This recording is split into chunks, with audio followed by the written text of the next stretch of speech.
Hi guys, magpalang araw po sa lahat po. Ito na po, nagbabalik naman ni Kuya Adventure 07. Ito po, nandito ako ngayon sa, alam nyo na kung saang ano to. Hindi ko sasabihin yung ano kasi sobrang delikado po talaga ngayon, tol. Alam nyo naman po yung mga pangyayari ngayon.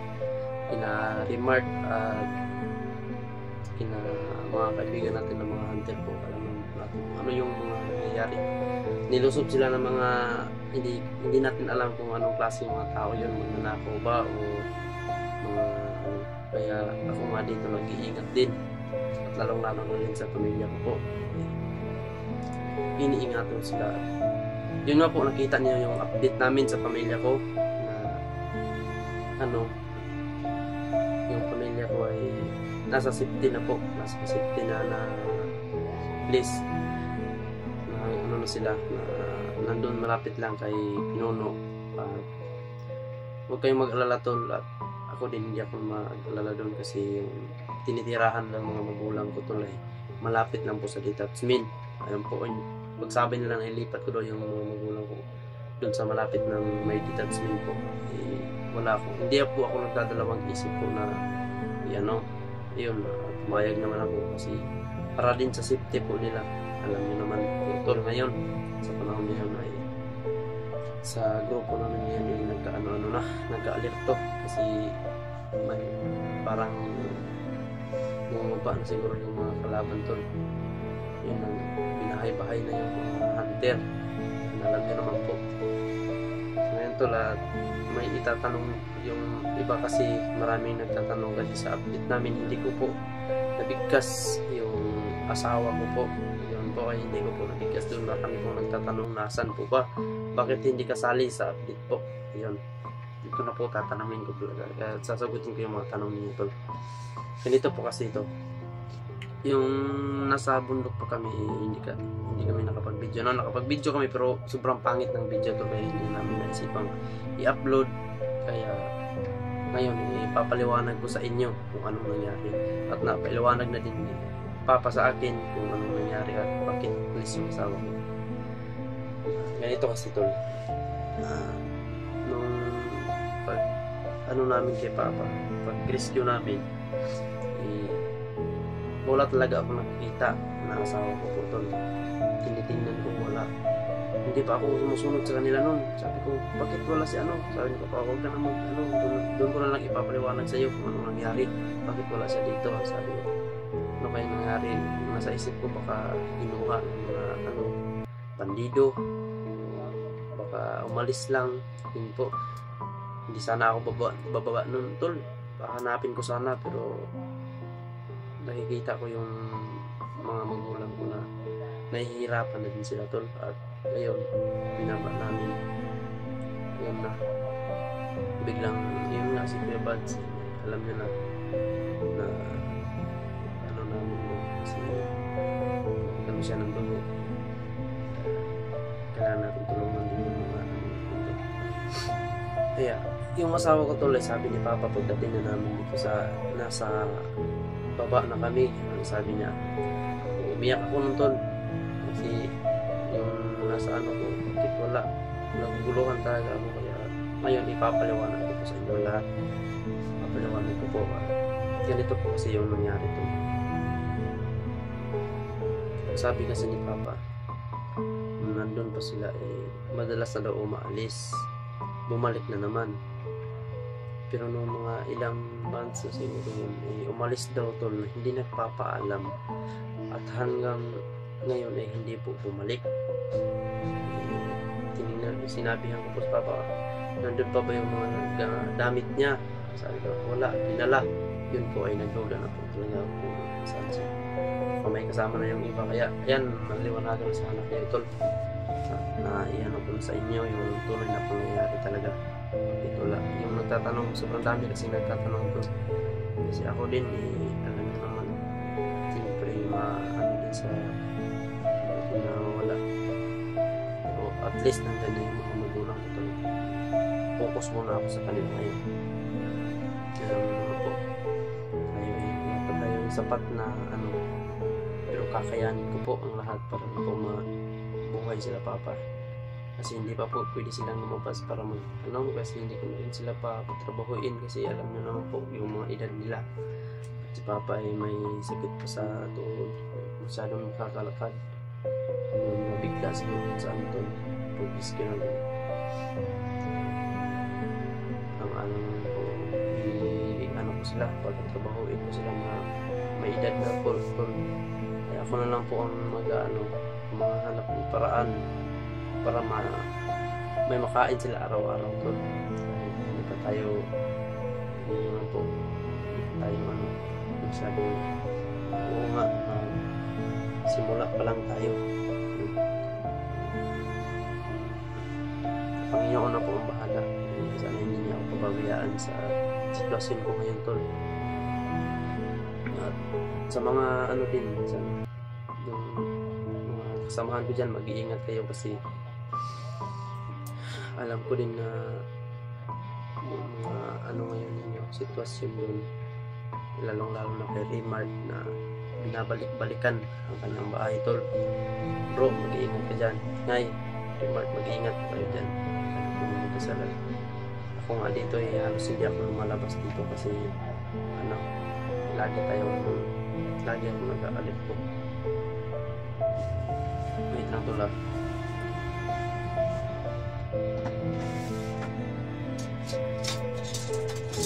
Sa tayo manila ko dito tol. Lalo mo kung pwede pag may papasok dito, alam niyo nandito naman yung baril natin, halos kaano ko itong baril to,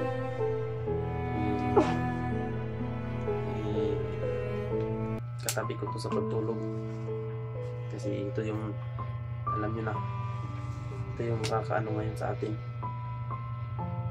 Yung mga bandido bumaba na siguro kasi hindi ako sure kung mga bandido yung yung pumasok at pumunta doon sa bahay nila Raymart doon. Yung nga ang sabi-sabi nila parang may nag-traitor daw. Hindi rin tayo magpadalos-dalos na maniniwala tol na may nag-traitor kasi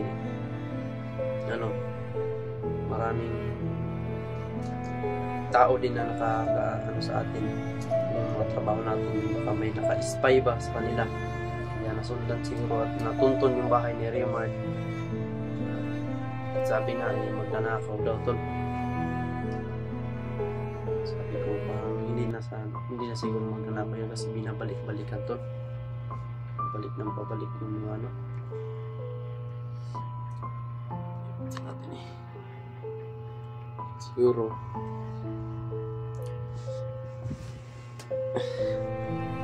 sa ngayon lagi tayong mag-ingat talaga kasi hindi natin alam at hindi din natin hawak yung oras at panahon tol. Kagaya ngayon sa na rin ba kay Ghostbuster din meron din nakakatok daw. Sila Kuya Bads, hindi ako kasama doon kasi alam nyo na tol, may inaalagaan tayo ngayon doon, hindi ako kasama doon kasi hindi pa pwedeng iiwan ako muna. Safety ko muna sila, unahin ko muna yung safety ng mga magulang ko. At gusto ko man sumama sana doon tol, pero naisip ko baka nandun kami, baka natuntun din yung ko, wala akong at sana maintindihan din ninyo tol yung nagsasabi na may update ba ako kay Raymart. Oo, siyempre po may update po ako kay Raymart po, tinitingnan ko po yung mga bawat pangyayari ngayon sa kanila. Yun po, nga po sabi ko, sino kaya mga tao na yan, sabi ko tol. Pero sa ngayon ipagdasal natin tol na parang hanggang dito sa patag siguro may bakbakan hindi tayo kumpiyansa sa kaya na plano. So ngayon tol naliwanagan na siguro kayo sa mga katanungan ninyo about sa asawa ko tol. Alam nyo na po at napailawanan ko sa inyo kung talaga yung tunay na nangyayari. At sana po lagi rin po kayong nakapanood sa amin at nakasubaybay. I hope po na sino yung makauna mag-upload sa amin. Sa ngayon ay mahina pa yung mga video namin tol, kasi wala kaming explore. Ayan, sana ngayon sa mga ano namin, tingnan nyo pa rin tol, like nyo pa rin, share at comment po. At hindi pa po nakasubscribe dyan, subscribe nyo po. Mikoy Adventure 07 po. Ayan po, malaking tulong na po sa amin tol. At i-share nyo po itong video na ito para abot tayo sa sulok ng mundo. Kahit saan saan na tayo natin tol, yung mga mukha natin kahit saan na nakapunta, punta na sa mga ibang bansa. Siguro kapag may TV sa ano tol, may TV dun sa, o may mga tao man dun sa Mercury, dun sa Jupiter, nakakatingin din sila siguro sa mga mukha namin. Huwag kayo mag-alala tol, patuloy pa rin yung mga timpogi tol na tumutulong sa nangangailangan din. Huwag na po kayo mag-alala sa pamilya ko, alam nyo na po, nasa safety na po sila ngayon tol. Hindi na po tayo dapat mag-alala at ako din, kasi araw-araw naman din ako nandun. Sa ngayon lang ay nandito ako sa ano, dating inaano ko, nandito muna ako kasi nandito yung tinitirahan ng mama, dalaw-dalaw ko sa doon. Paminsan kasi doon ako natutulog tol. At sa ngayon dito muna ako. Mamaya naman siguro pupunta na ako doon. Ito na, nasisilawan ako sa ano to, sa flashlight ba.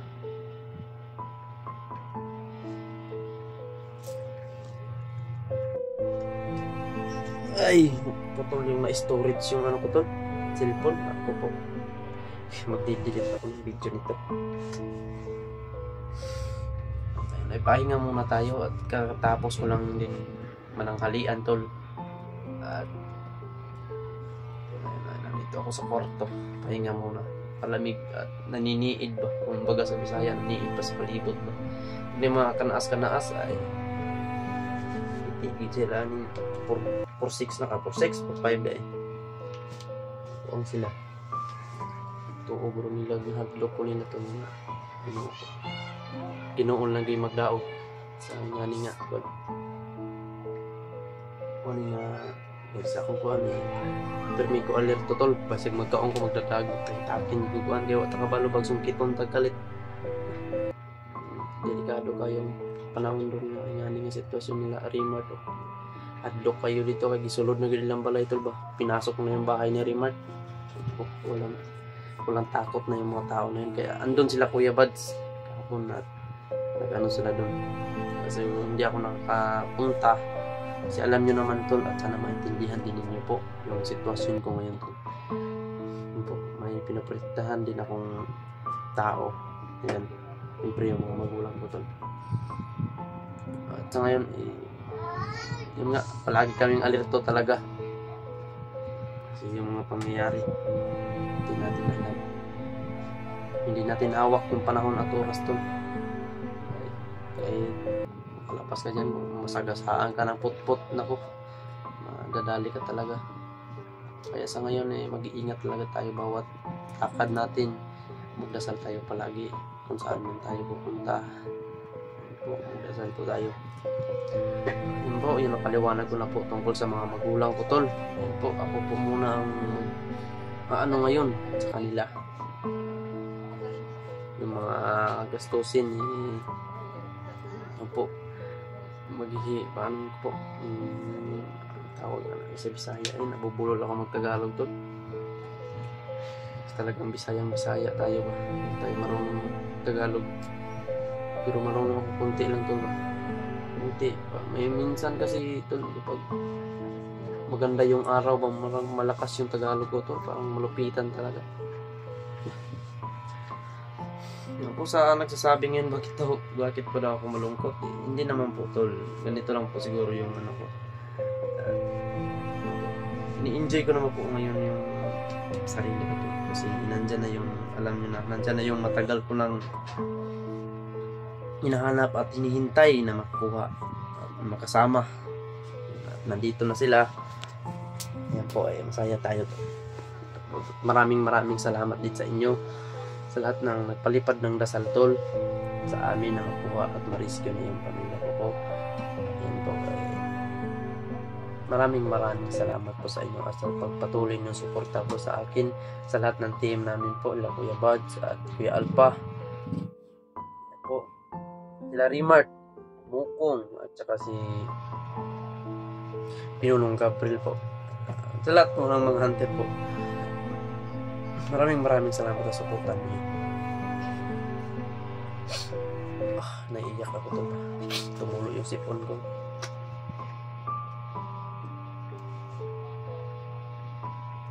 Tol, gabi ng lamok dito. Nangatol ako tol. Okay naman tayo dito. Ito lang po yung update ko talaga kasi wala kaming mga upload na video kasi alam nyo na wala pa kaming explore. Meron pa rin akong meron pa akong inaalagaan na pamilya ko. At sa kanin wala pa tayong mga sapat na hahanap tayo ng diskarte ito para makakain sila papa. Magkain ng sa isang araw katulog. Yan. Kain sa mga katulog. Okay na yun sa akin tol. Wala nang basta ako nang bahala tol. Po, at nagpapasalamat talaga ako sa inyo. Yan lang po siguro tol, at shout out nga pala. Yan po, hindi natin pwede makakalimutan yung mga solid supporters natin dyan. Ayan, shout out po sa inyo po. Shout out sa team Maharlika. Ayan, shout out sa mga admin dyan po. Shout out po sa inyong lahat, sa Team Kuwait, lalong po sa Team Kuwait po. Shout out po sa inyo kay Tita Aisil. Ayan, shout out sa iyo tita, at mag-iingat po kayo dyan sa ibang bansa. At saka kay Tita Lourdes. Ayan po, shout out po sa inyo po. Shout out sa inyong lahat po dyan. Mag-iingat po din kayo palagi po sa mga ginagawa ninyo dyan, sa bawat lakad ninyo. Mag-iingat po kayo. At sana po ang Panginoon na po ang bahala umabay po sa inyo po, sa inyong mga kabaitan po. Shout out sa lahat talaga ng supporters ko, kay Tita Vilma, ayan, kay Mama Shane po, shout out po sa inyong lahat dyan. Mag-iingat po kayo. Mag-iingat po kayo sa panahon ngayon, mahirap na po kapag hindi tayo mag-iingat tol. At sa mga tita at tito ko dyan, ayan, mga shout out po sa inyong lahat po, sa mga solid supporters ko dyan. Yan. Hindi po ako makakarating sa larangan ng YouTube tol kung hindi dahil sa inyo. Kaya maraming salamat po. Maraming salamat all of you tol. Ano po, nabubulol ako mag-Tagalog ngayon ba? Shout out talaga. Shout out sa lahat ng mga support, mga lula at auntie ko dyan, mga lula, lulo, sa mga nanonood sa akin po, sa aking video, sa aming video, lahat ng Team Pugi po. Maraming salamat sa mga bata na nanonood. Maraming salamat po, at mag-subscribe po sa hindi pa po nakasubscribe sa YouTube channel ko po, Mikoy Adventures 7. Pinaulit-ulit lang po para mano nyo talaga. Kapag subscribe nyo na po, makikita nyo po profile na sobrang cute doon. Yan po, itutukin nyo po yung notification bell. At yan po, lalabas po yung bawat upload ko po na video sa inyo. Lalabas po sa mga cellphone nyo. Kaya tutukin nyo po yung notification bell. Kailangan po talaga yan tol. Makita nyo yung profile doon na yun na, yung green yung profile ba. Yan po, at i-subscribe nyo po. Yan lang po, God bless you all po.